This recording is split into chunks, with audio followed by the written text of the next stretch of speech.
Hello ಮಕ್ಕಳೇ, welcome to my YouTube channel. ನಾವು last ಕ್ಲಾಸಲ್ಲಿ ಸೆಕ್ಷುವಲ್ ರಿಪ್ರೊಡಕ್ಷನ್ ಬಗ್ಗೆ, ಟೈಪ್ಸ್ ಬಗ್ಗೆ ಎಲ್ಲ ತಿಳ್ಕೊಂಡಿದ್ದೀವಿ. ಈ ಕ್ಲಾಸಲ್ಲಿ ಸೆಕ್ಷುವಲ್ ರಿಪ್ರೊಡಕ್ಷನ್ ಇನ್ ಪ್ಲ್ಯಾಂಟ್ಸಲ್ಲಿ ಯಾವ ಥರ ನಡೆಯುತ್ತೆ ಅಂತ ಡೀಟೇಲಾಗಿ ತಿಳ್ಕೊಳ್ಳೋಣ. So sexual reproduction involves mail reproductive organs and female reproductive organs. ಈ ಸೆಕ್ಷುವಲ್ ರಿಪ್ರೊಡಕ್ಷನಲ್ಲಿ ಆಲ್ರೆಡಿ ನಾನು ಡಿಫ್ರೆನ್ಸಸ್ ಹೇಳಿದ್ದೀನಲ್ವಾ. ಸೆಕ್ಷುವಲ್ ರಿಪ್ರೊಡಕ್ಷನ್ಗೆ ಗ್ಯಾಮೆಟ್ಸು ಬೇಕಾಗಿಲ್ಲ, ಆದರೆ ಸೆಕ್ಷುವಲ್ ರಿಪ್ರೊಡಕ್ಷನ್ಗೆ ಗ್ಯಾಮೆಟ್ಸ್, ಮೇಲ್ ಮತ್ತು ಫೀಮೇಲ್ ಗ್ಯಾಮೆಟ್ಸು ಬೇಕೇ ಬೇಕು ಅಂತ ಹೇಳಿದ್ದೀನಿ. ಸೊ ಅದಕ್ಕೆ ಮೇಲ್ ರಿಪ್ರೊಡಕ್ಟಿವ್ ಆರ್ಗನ್ಸ್ ಮತ್ತು ಫೀಮೇಲ್ ರಿಪ್ರೊಡಕ್ಟಿವ್ ಆರ್ಗನ್ಸು ಸೆಕ್ಸುವಲ್ ರಿಪ್ರೊಡಕ್ಷನಲ್ಲಿ ಇನ್ವಾಲ್ವ್ ಆಗಿರುತ್ತೆ. Male reproductive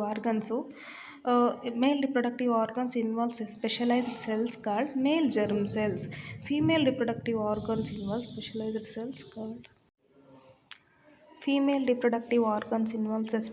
cells called female germ cells. So ಇಲ್ಲಿ ನೋಡಿ, male reproductive organs into female reproductive organs. Male reproductive ಆರ್ಗನ್ಸಲ್ಲಿ ಸ್ಪೆಷಲೈಸ್ಡ್ ಸೆಲ್ಸ್ನ ನಾವು ಜರ್ಮ್ ಸೆಲ್ಸ್ ಅಂತ ಹೇಳ್ತೀವಿ. ಫೀಮೇಲ್ ರಿಪ್ರೊಡಕ್ಟಿವ್ ಆರ್ಗನ್ಸಲ್ಲಿ ಪ್ರೆಸೆಂಟ್ ಆಗಿರೋ ಸ್ಪೆಷಲೈಸ್ಡ್ ಸೆಲ್ಸ್ಗೆ ನಾವು ಜರ್ಮ್ ಸೆಲ್ಸ್ ಅಂತ ಹೇಳ್ತೀವಿ ಇಲ್ಲೂ ಕೂಡ. So female germ cells and male germ cells ಅಂತ ಹೇಳ್ತೀವಿ. ಸೊ ಮೇಲ್ ಜರ್ಮ್ ಸೆಲ್ಸ್ ಮತ್ತು ಫೀಮೇಲ್ ಜರ್ಮ್ ಸೆಲ್ಸು ಫ್ಯೂಸ್ ಆಗಿ, ಅಂದರೆ ಕಂಬೈಂಡ್ ಆಗಿ ಒಂದು ಸಿಂಗಲ್ ಸೆಲ್ ಸ್ಟ್ರಕ್ಚರ್ ಪ್ರೊಡ್ಯೂಸ್ ಆಗುತ್ತೆ. ಇದನ್ನು ನಾವು ಝೈಗೋಟ್ ಅಂತ ಹೇಳ್ತೀವಿ. ಸೊ ಈ ಥರ fusion of male germ cells with female germ cells called fertilisation ಅಂತ ಹೇಳ್ತೀವಿ. Very important one. ಸೊ ಯಾವ ಥರ ಮೇಲ್ ಜರ್ಮ್ ಸೆಲ್ ಮತ್ತು ಫೀಮೇಲ್ ಜರ್ಮ್ ಸೆಲ್ಸು ಕಂಬೈಂಡ್ ಆಗಿ ಅಥವಾ ಫ್ಯೂಸ್ ಆಗಿ ಝೈಗೋಟ್ ಫಾರ್ಮೇಷನ್ ಆಗುತ್ತೆ, ಆ ಪ್ರೋಸೆಸ್ಗೆ ನಾವು ಫರ್ಟಿಲೈಜೇಷನ್ ಅಂತ ಹೇಳ್ತೀವಿ. ಸೊ ಫರ್ಟಿಲೈಜೇಷನ್ ಆದಮೇಲೆ ಮಲ್ಟಿಸೆಲ್ಯುಲರ್ ಸ್ಟ್ರಕ್ಚರ್ ಆಗುತ್ತೆ. ಈ ಝೈಗೋಟು ಸೆಲ್ ಡಿವಿಷನ್ಸ್ ಆಗ್ತಾ ಏನಾಗುತ್ತೆ, ಎಂಬ್ರಿಯೋ ಫಾರ್ಮೇಷನ್ ಆಗುತ್ತೆ. ಓಕೆ, ನೋಡಿ ಯಾವ ಥರ ಪ್ಲ್ಯಾಂಟ್ಸಲ್ಲಿ ಸೆಕ್ಷುವಲ್ ರಿಪ್ರೊಡಕ್ಷನ್ ನಡೆಯುತ್ತೆ ಅಂತ. ಸೊ ಸೆಕ್ಷುವಲ್ ರಿಪ್ರೊಡಕ್ಷನ್ ನಡೀಬೇಕು ಅಂದರೆ ಏಂಜಿಯೋಸ್ಪರ್ಮ್ಸ್ ಅಂತ ಬರುತ್ತೆ. Angiosperms they are much higher or advanced plants ಅಂತ ಹೇಳ್ತೀವಿ ಏಂಜಿಯೋಸ್ಪರ್ಮ್ಸ್ ಅಂದರೆ. ಸೊ ಏಂಜಿಯೋಸ್ಪರ್ಮ್ಸ್ ಎಲ್ಲ ಫ್ಲವರಿಂಗ್ ಪ್ಲ್ಯಾಂಟ್ಸ್ಗೂ ನಾವು ಏಂಜಿಯೋಸ್ಪರ್ಮ್ಸ್ ಅಂತ ಹೇಳ್ತೀವಿ. ಇದನ್ನೆಲ್ಲ ನೀವು ಡೀಪಾಗಿ ಹೈಯರ್ ಕ್ಲಾಸಸ್ಸಲ್ಲಿ ತಿಳ್ಕೊಳ್ತೀರಾ. So angiosperms are also called flowering plants. ಯಾವ್ದ್ಯಾವ್ದು ಫ್ಲವರಿಂಗ್ ಪ್ಲ್ಯಾಂಟ್ಸ್, ಯಾವ್ಯಾವ್ದು ಹೂವು ಬಿಡುತ್ತೋ, ಫ್ಲವರ್ಸ್ ಬಿಡುತ್ತೋ ಅದೆಲ್ಲ ನಾವು ಏಂಜಿಯೋಸ್ಪರ್ಮ್ಸ್ ಅಂತ ಹೇಳ್ತೀವಿ. ಸೊ ಇಲ್ಲಿ ಫ್ಲವರ್ ಬರುತ್ತಲ್ವ, ಫ್ಲವರ್ ಏನಿದೆ ಪ್ಲ್ಯಾಂಟ್ಸಲ್ಲಿ, flower is called reproductive part or reproductive organ in plants ಅಂತ ಹೇಳ್ತೀವಿ. ಯಾವ ಥರ ಇವಾಗ ನಾವು ಲೀಫ್ನ ಕಿಚನ್ ಆಫ್ ದ ಪ್ಲ್ಯಾಂಟ್ ಅಂತ ಕರಿತೀವೋ, ಅದೇ ಥರ ಫ್ಲವರ್ಗೆ ಕೂಡ ಒಂದು ಹೆಸರಿದೆ, ಅದು ರೀಪ್ರೊಡಕ್ಟಿವ್ ಪಾರ್ಟ್ ಅಂತ ಅಥವಾ ರೀಪ್ರೊಡಕ್ಟಿವ್ ಆರ್ಗನ್ ಅಂತ ಕೂಡ ಹೇಳ್ತೀವಿ ಪ್ಲ್ಯಾಂಟ್ಸಲ್ಲಿ. ಅರ್ಥ ಆಯ್ತಾ ಮಕ್ಕಳೇ? ನೆಕ್ಸ್ಟ್ ಬಂದು parts of a flower.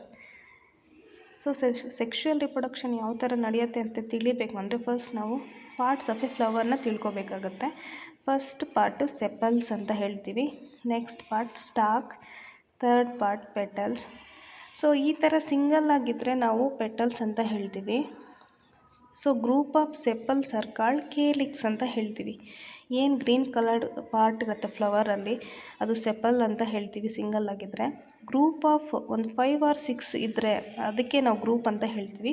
Group of sepals are called calyx. ಅದೇ ಥರ ಪೆಟಲ್ಸ್ 1 or 2 ಇದ್ದರೆ ಪೆಟಲ್ಸ್ ಅಂತೀವಿ. ಅದೇ ತುಂಬ ಪೆಟಲ್ಸ್ ಸೇರಿದರೆ ಗ್ರೂಪ್ ಆಫ್ ಪೆಟಲ್ಸ್ನ ನಾವು ಕೊರೋಲಾ ಅಂತ ಹೇಳ್ತೀವಿ. Next stamens they are also called male reproductive part. ಸ್ಟೇಮನ್ನಲ್ಲಿ 2 ಪಾರ್ಟ್ಸ್ ಆಗಿ ಡಿವೈಡ್ ಮಾಡ್ತೀವಿ, ಒಂದು ಆ್ಯಂಥರ್ ಮತ್ತು ಒಂದು ಫಿಲಮೆಂಟ್ ಅಂತ. Anther have powdery substance called pollen grains. So ಆ್ಯಂಥರಲ್ಲಿ ಪೌಡರಿ ಫಾರ್ಮ್ ಥರ ಒಂದು ಸಬ್ಸ್ಟೆನ್ಸ್ ಪ್ರೆಸೆಂಟ್ ಆಗಿರುತ್ತೆ, ಅದನ್ನು ನಾವು ಪೋಲೆನ್ ಗ್ರೇನ್ಸ್ ಅಂತ ಹೇಳ್ತೀವಿ. ಸೊ ಈ ಪೋಲೆನ್ ಗ್ರೇನ್ಸ್ ಕಂಟೈನ್ಸ್ ಮೇಲ್ ಜರ್ಮ್ ಸೆಲ್ಸ್. ನಾನು ಆಗ್ಲಿಂದ ಮೇಲ್ ಜರ್ಮ್ ಸೆಲ್ಸ್ ಅಂತ ಹೇಳ್ತಾ ಇದ್ದೀನಲ್ವ, ಅದೆಲ್ಲಪ್ಪ ಪ್ರೆಸೆಂಟ್ ಆಗಿರುತ್ತೆ ಅಂದರೆ ಪೋಲೆನ್ ಗ್ರೈನ್ಸಲ್ಲಿ ಪ್ರೆಸೆಂಟ್ ಆಗಿರುತ್ತೆ. Next part pistil. ಸೊ ಒಂದು ಫ್ಲವರಲ್ಲಿ ಫೀಮೇಲ್ ರಿಪ್ರೊಡಕ್ಟಿವ್ ಪಾರ್ಟ್ ಕೂಡ ಪ್ರೆಸೆಂಟ್ ಆಗಿರುತ್ತೆ. ಸೊ ಯಾವುದಪ್ಪ ಫೀಮೇಲ್ ರಿಪ್ರೊಡಕ್ಟಿವ್ ಪಾರ್ಟ್ ಅಂದರೆ pistil have knob like structure at the bottom called ovary. ಮತ್ತು ಫ್ಲವರ್ ತೋರಿಸಿ ಎಕ್ಸ್ಪ್ಲೇನ್ ಮಾಡ್ತೀನಿ ನಿಮಗೆ. ಟ್ಯೂಬ್ ಲೈಕ್ ಸ್ಟ್ರಕ್ಚರ್ ಥರ ಒಂದು ಮಿಡ್ಲಲ್ಲಿ ಪ್ರೆಸೆಂಟ್ ಆಗಿರುತ್ತೆ, ಅದನ್ನು ಸ್ಟೈಲ್ ಅಂತ ಹೇಳ್ತೀವಿ. ಬಲ್ಜ್ಡ್ ಸ್ಟ್ರಕ್ಚರ್ ಕಾಲ್ಡ್ ಸ್ಟಿಗ್ಮಾ. ಸೊ ಈ ಎಲ್ಲ ಟುಗೆದರ್, ಈ ಮೂರನ್ನು ಸೇರಿ ನಾವು ಪಿಸ್ಟಿಲ್ ಅಥವಾ ಕಾರ್ಪೆಲ್ ಅಂತ ಹೇಳ್ತೀವಿ.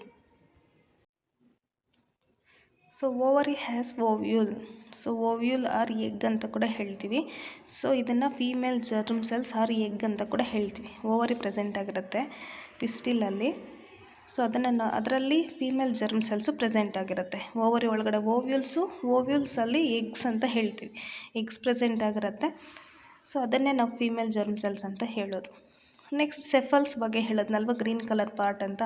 ಯಾಕೆ ಆ ಸೆಫಲ್ಸ್ ಅಂತ ಅಂದರೆ ಪ್ರೊಟೆಕ್ಷನ್ ಪರ್ಪಸ್ಗೆ, ಫ್ಲವರ್ನ ಪ್ರೊಟೆಕ್ಷನ್ ಮಾಡೋ ಪರ್ಪಸ್ಗೆ ಸುತ್ತು ಏನಾಗಿರುತ್ತೆ, ಸೆಪಲ್ಸು ಕವರ್ ಆಗಿರುತ್ತೆ. Next petals attracts the insects for pollination. Petals ಕಲರ್ಫುಲ್ಲಾಗಿ ಕಾಣಿಸ್ತಾ ಇರುತ್ತಲ್ವ, ಯಾಕಪ್ಪ ಅಂದರೆ ಪಾಲಿನೇಷನ್ ನಡೆಯೋದಕ್ಕೆ ಇನ್ಸೆಕ್ಟ್ಸ್ನೆಲ್ಲ ಅಟ್ರ್ಯಾಕ್ಟ್ ಮಾಡ್ತಾ ಇರುತ್ತೆ. ಇದ್ರ ಫಂಕ್ಷನ್ ಏನಪ್ಪ ಅಂದರೆ attraction of insects for pollination ಅಂತ ಹೇಳಿದ್ವಿ. ಯಾವುದು, ಪೆಟಲ್ಸ್. ನೋಡಿ, ಇದೆ flower diagram. Longitudinal section of a flower. ನೋಡಿ, ನಾನು ಆಗಲೇ ಹೇಳಿದ್ನಲ್ವಾ. ಸೊ ಇದು ಸ್ಟಾಕ್, ಗ್ರೀನ್ ಕಲರ್ ಇದು ಸ್ಟಾಕ್ ಇದೆ ಅಲ್ವಾ, ಇದು ಸ್ಟಾಕ್ ಅಂತ ಹೇಳ್ತೀವಿ. ನೆಕ್ಸ್ಟು ಗ್ರೀನ್ ಕಲರ್ ಪಾರ್ಟ್ ಏನೇನಿದೆ ಇದನ್ನೆಲ್ಲ ಸೆಪಲ್ ಅಂತ ಹೇಳ್ತೀವಿ. ಸೊ ಪ್ರೊಟೆಕ್ಷನ್ ಪರ್ಪಸ್, ಫ್ಲವರ್ನ ಪ್ರೊಟೆಕ್ಷನ್ ಮಾಡೋದಕ್ಕೆ ಸೆಪಲ್ ಅವಶ್ಯಕತೆ ಇರುತ್ತೆ. ನೆಕ್ಸ್ಟು ಇಲ್ಲಿ ಒಂದು ನಾಬ್ ಲೈಕ್ ಸ್ಟ್ರಕ್ಚರ್ ಅಂತ ಹೇಳಿದೆ, ಅದು ಸ್ಟಿಗ್ಮಾ ಅಂತ ಹೇಳ್ತೀವಿ. ಒಂದು ಟ್ಯೂಬ್ ಲೈಕ್ ಸ್ಟ್ರಕ್ಚರ್ ಅಂತ ಹೇಳಿದೆ ಅಲ್ವಾ, ಅದನ್ನು ಸ್ಟೈಲ್ ಅಂತ ಹೇಳ್ತೀವಿ.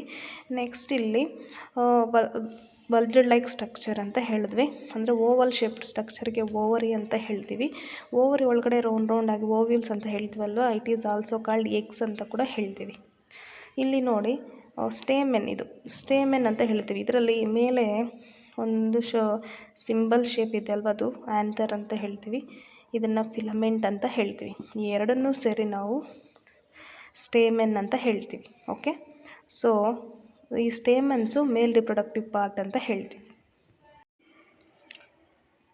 This is the longitudinal section of a flower. So anther ಫಿಲಮೆಂಟ್ನ ಮೇಲ್ ರಿಪ್ರೊಡಕ್ಟಿವ್ ಆರ್ಗನ್ಸ್ ಅಂತ ಹೇಳ್ತೀವಿ. ಸೊ ಆ್ಯಂಥರ್ ಫಿಲಮೆಂಟ್ ಸೇರಿ ನಾವು ಸ್ಟೇಮೆನ್ ಅಂತ ಹೇಳ್ತೀವಿ. ಸ್ಟಿಗ್ಮಾ, ಸ್ಟೈಲ್, ಓವರಿನ ನಾವು ಪಿಸ್ಟಿಲ್ ಆರ್ ಕಾರ್ಪೆಲ್ ಅಂತ ಕೂಡ ಹೇಳ್ತೀವಿ. Thank you.